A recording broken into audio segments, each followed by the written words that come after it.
প্রিয় শিক্ষার্থীবৃন্দ, আজ আমি তোমাদের সাথে নতুন একটা পার্ট নিয়ে আলোচনা করবো, সেটা হলো বাইনারি থেকে দশমিক সংখ্যায় রূপান্তর। সবচেয়ে পরীক্ষায় কমন বিষয়ের ভিতর এই পরীক্ষায় বাইনারি থেকে দশমিক সংখ্যাটা বেশি আসে। তো স্টুডেন্টগুলো, অনেক স্টুডেন্ট আমার ইউটিউব চ্যানেলে প্রশ্ন করতে, স্যার এই দশমিক বাইনারি থেকে দশমিক রূপান্তর করা এবং অক্টাল থেকে দশমিক রূপান্তর করা অথবা হেক্সাডেসিমাল থেকে দশমিক রূপান্তরের নিয়ম জানতে একটু বেশি করে আলোচনা করে তারা উপকৃত হবে। তারই আলোচনায় আমরা আজকে মোটামুটি আমার ক্লাসে এখানে আলোচনা করে দিচ্ছি বাইনারি থেকে দশমিকে রূপান্তর। চলো দেখি আমরা আজকে এই বাইনারি থেকে দশমিকে রূপান্তর নিয়মটা শুরু করি। এখন এই অঙ্কে দেখছো যে দুইটা অঙ্ক আছে, এখানে একটা পূর্ণ সংখ্যা, এটা কি সংখ্যা? ভগ্নাংশ সংখ্যা। একটা পূর্ণ সংখ্যা, এটা কি সংখ্যা? ভগ্নাংশ সংখ্যা। তো আমরা আলাদা করে ফেলি। পূর্ণ সংখ্যার ক্ষেত্রে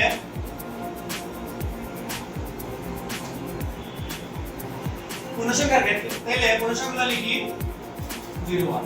তো আমরা এটা কিন্তু আগে একটু শেয়ার করে দিলাম নাকি? তাহলে এখন আমি কোন সংখ্যায় আছি? বাইনারিতে।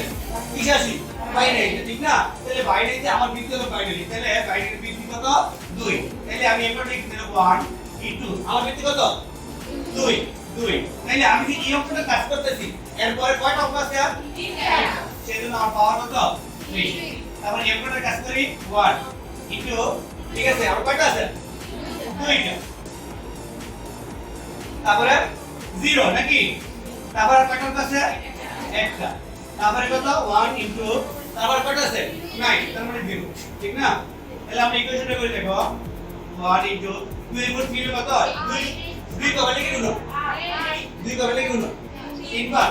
2 গুণন 2 গুণন 2 2 এর মানে 4, তার মানে কত? 8। তাহলে 8 1 কত? 4 প্লাস 0, আর 0 এর সাথে গুণ করতে 0 হবে নাকি? তাহলে 1 to the power not equal to কত? 1, ঠিক না? আমরা জানি কি to the power not equal to 1। এটা আমরা এর সামনে লাগাই, তাহলে 8 এ কত? 8 প্লাস 4 কে 4 1। তাহলে আমরা কত পাই? 8 5 13 নাকি? তাহলে কি সংখ্যা পেলাম? দশমিক সংখ্যা, ঠিক না? একটা দশমিক সংখ্যা বের করলাম। এখন আমরা ভগ্নাংশটা করি। একটু ডিফিকাল্ট, একটু খেয়াল করবা।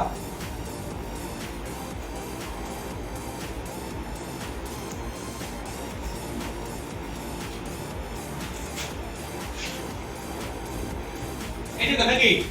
এটা কি আমরা দেখো কি করি, আমরা কিন্তু ওই সময় কি করছিলাম যে আমরা লিখছি বৃদ্ধি, আমার পরবর্তী কয়টা সংখ্যা আছে, ঠিক না? এটা একটু ব্যতিক্রম, যে আমি যখন m কোডের কাজ করব 1 ইনটু আমি বৃদ্ধি কত? 2, যেহেতু পূর্ণ দশমিক সংখ্যা, ঠিক আছে? আমি কত নাম্বার ওকে কাজ করতেছি? কত নাম্বারটা? 1 নাম্বারটা, তাহলে -1, যেহেতু ভগ্নাংশ সংখ্যা। তাহলে ক্লিয়ার? তারপরে আবার যোগ, এটা কাজ করব। আমি কত নাম্বার ভাবে কাজ করতেছি? 2 নাম্বার, -2, তারপরে 1 মাইনাস, ক্লিয়ার? তারপরে এটা সামনে লাগাই, তো 1, এটা কি আমরা এরকম ভাবে লিখতে পারি না?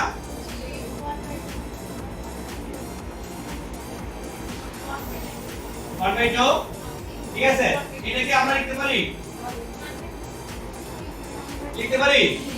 তারপরে এটা মাইনাস থেকে আমরা দশমিক পূর্ণ সংখ্যা নিয়ে আসতেছি নাকি? লিখতে পারি? তারপরে সমস্যা আছে? এটা ইজি ব্যাপার, সেজন্য আমি সামনে লাগাইলাম। তো 1 ইনটু কত? হাফ প্লাস 1 ইনটু এটা কত লিখতে পারি? 4 নাকি? 1 ইনটু এটা লিখতে পারি কত? 8। তাহলে এটাকে গুণ করি হাফ, তারপরে 1/4 1/8। তাহলে আমরা ক্যালকুলেট করি এটা কত? 1.5 প্লাস 1.25 প্লাস 1.125 নাকি? এটা গুণ করতে কত হয়? কত হয়? তাহলে আমরা এটা গুণ করে লিখি, গুণ করে কত হয়? 0.875। তাহলে আমরা কিন্তু একটা কি সংখ্যা পেলাম? দশমিক সংখ্যা পেলাম। তুমি একটা জিনিস খেয়াল করে দেখবা, যখন আমরা এটা কি সংখ্যা? ভগ্নাংশ সংখ্যা রূপান্তর করব, তখন কোনো সময় পূর্ণ সংখ্যা আসবে না, তখন এটা কি থাকবে? দশমিক সংখ্যাই থাকবে। আমাকে বাইক বলে কি থাকবে? দশমিক সংখ্যাই থাকবে, ঠিক আছে? তাহলে আমরা যদি একটু যোগ করে কত দিই।